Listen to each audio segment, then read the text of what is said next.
Well, I saw him when he was a 6-year-old in Ireland, up in Belfast actually. So he was way up the north, and it was kind of love at first sight. I mean, he's a beautiful, beautiful looking horse, and he's got these big ears and big eyes, and he sort of just stared at me, and I thought, oh my God, this one's beautiful. And but he's, and he's just as good to ride. He's a real athlete, and Bruce Duchessoir at the time agreed to buy him, and it's been a great, great journey, and with still a lot to come, I hope.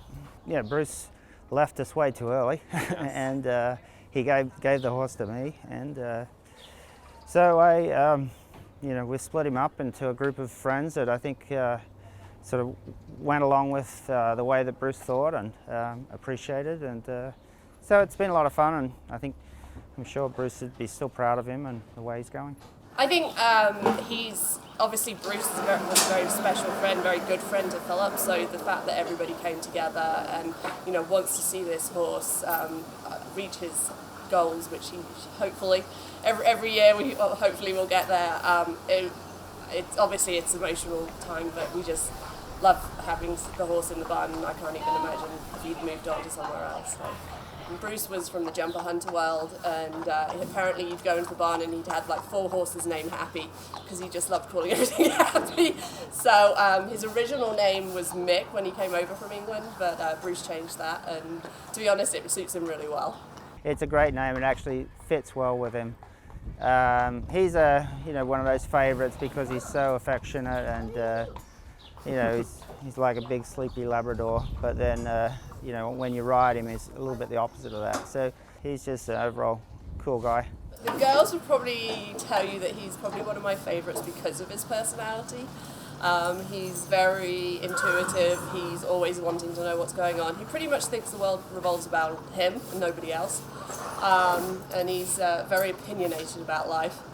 But that's what makes him such a great horse that he is. He's a 12-year-old. He did his first Rolex as an 8-year-old, and then went to England as a backup horse for the Olympics. He's had quite a few sort of different injuries that have sort of stopped him from being as good as he can be, but hopefully that's all in the past now. And he's a lot more mature horse, a lot stronger horse physically, and he's mostly warm blood. There's a bit of thoroughbred in there, but he doesn't know that. He sort of acts like a thoroughbred. He loves to compete, and he really gets into it, and so can go a little bit over the top sometimes. So my job is just to calm him down and get him to not try quite so hard, and just relax a little bit. It takes him, riding-wise, it takes him a couple of days to get refocused.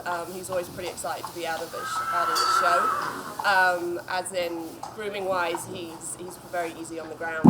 Although he can be a bit of a pony, sort of he likes to go out a lot and graze, and then doesn't want to come back in.